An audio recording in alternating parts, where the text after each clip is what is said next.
Ikatulong Domingo sa Pasko sa Pagkabanhaw.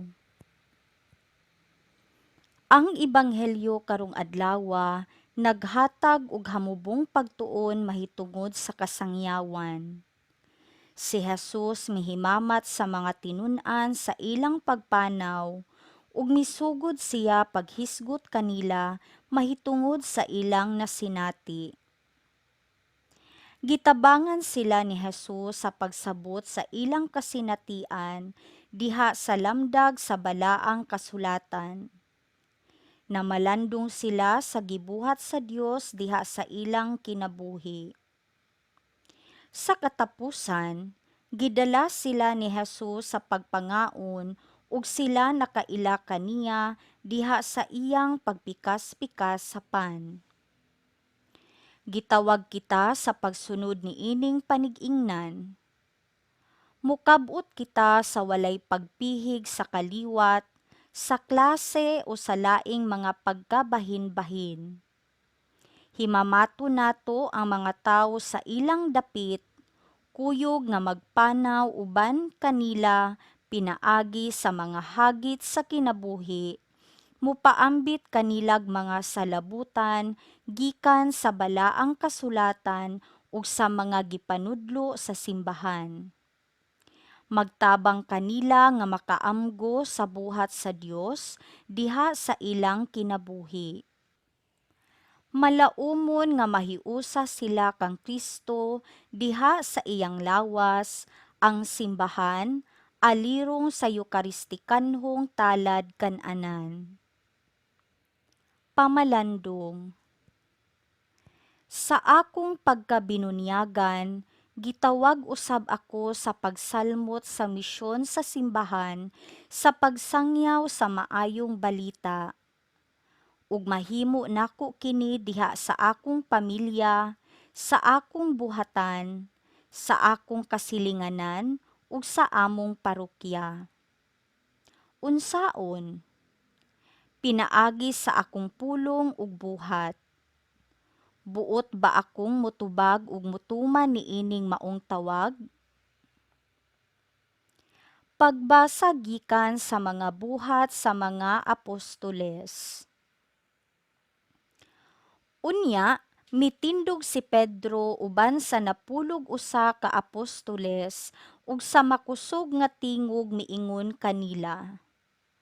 Mga igsuon kong Hudiyo, ug kamong tanan nga nagpuyo sa Jerusalem, pamatian ninyo ang akong isulti karon. Mga taga-Israel, pamati kamo. Si Jesus nga Nazaretnon, usa ka tawo kansang Dios nung buluhaton sa matin-aw gipadayag kaninyo, pinaagi sa mga milagro ug sa mga katingalahang butang ug mga ilhanan nga gibuhat sa Dios pinaagi kaniya.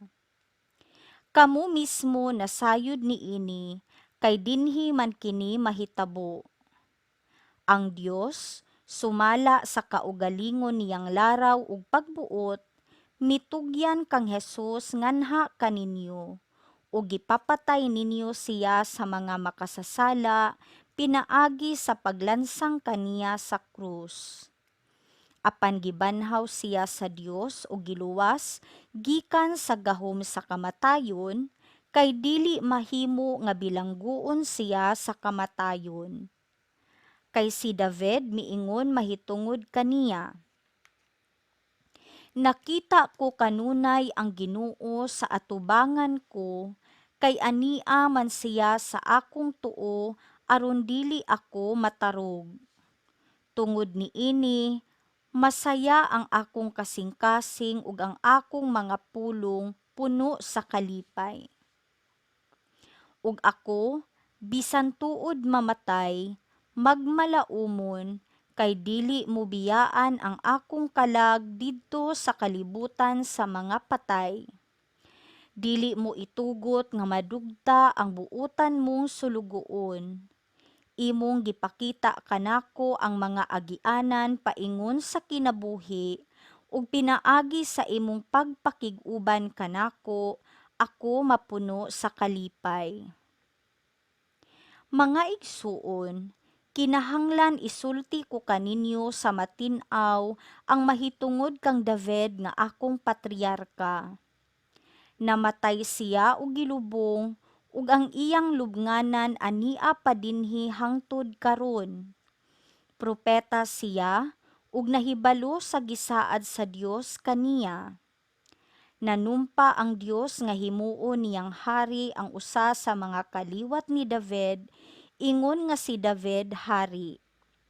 Nasayod ng daan si David sa buhaton sa Dios, busa naghisgot siya mahitungod sa pagkabanhaw sa Mesiyas sa iyang pag-ingon.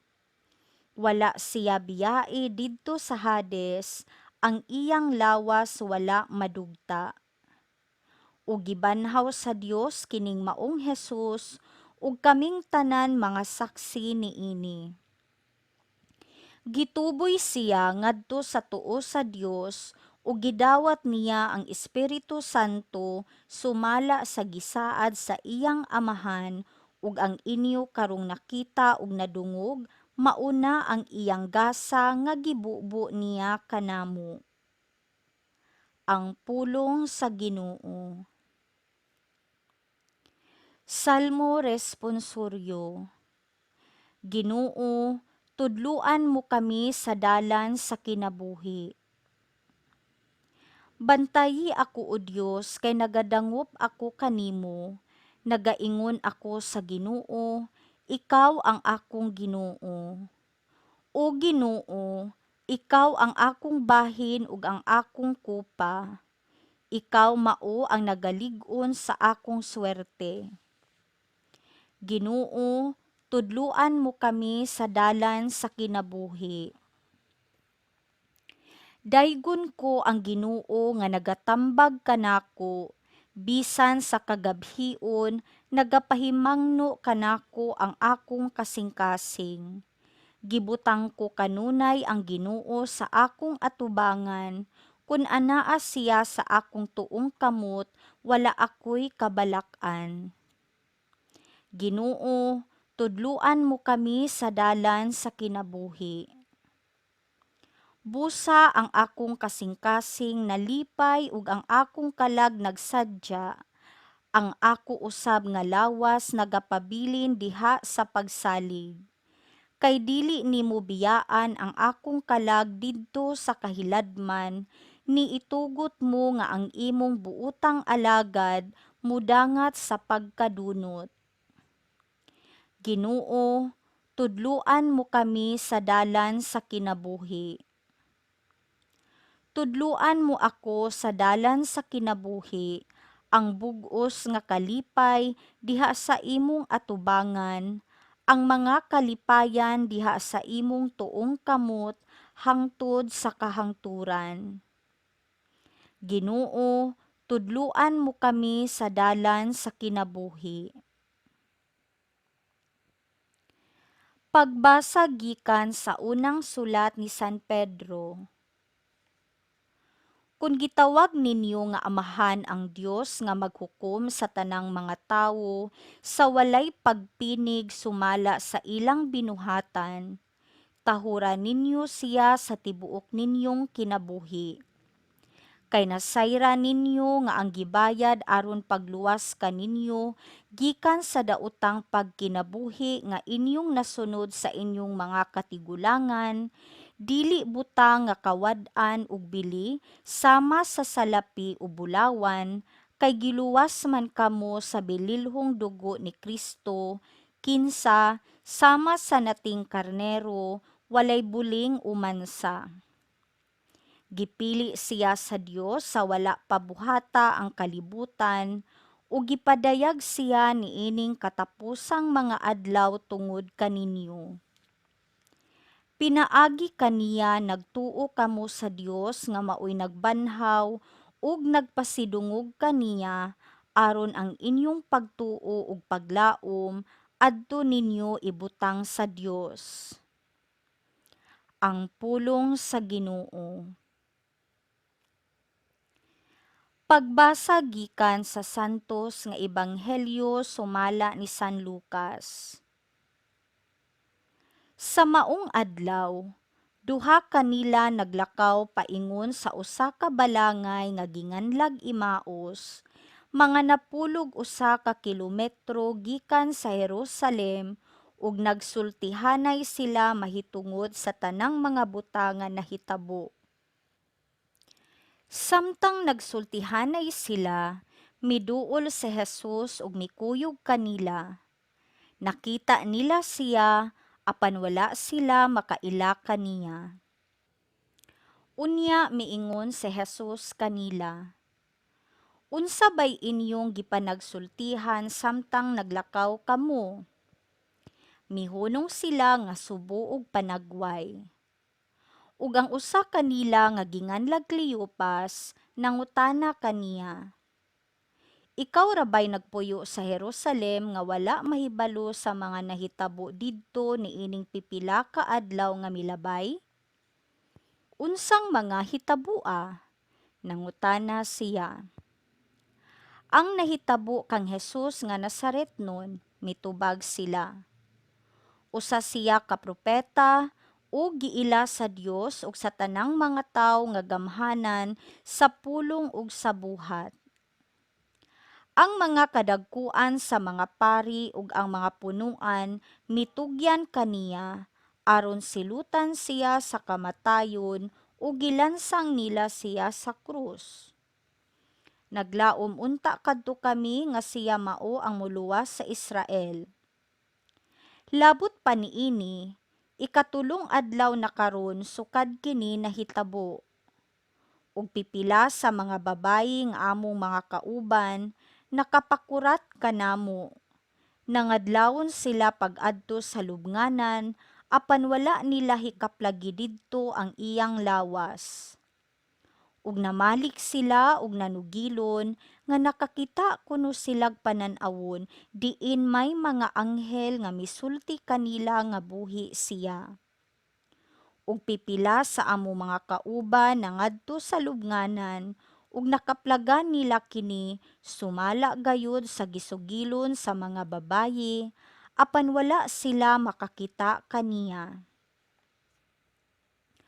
Unya miingon si Jesus kanila, "Pagkabuang gayud ninyo, pagkadugay ninyong mutuo sa tanang gisulti sa mga propeta. Dili ba kinahanglan man nga mag-antos ang Mesiyas niining mga butanga ug unya mosulod sa iyang himaya?"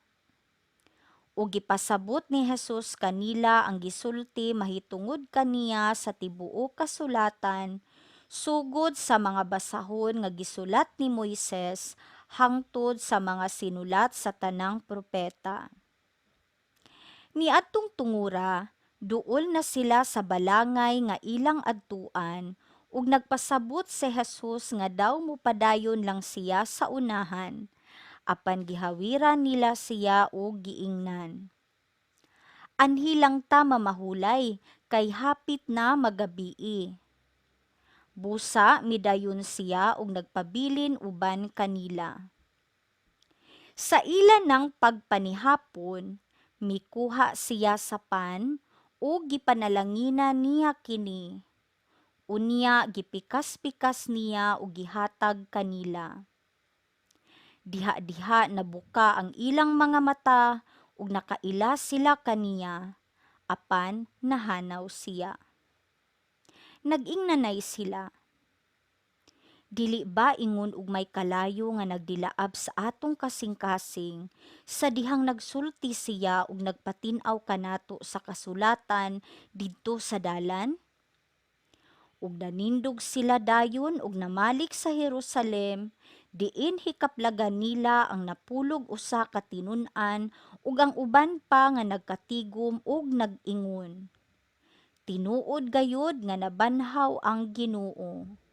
Si Simon nakakita kaniya."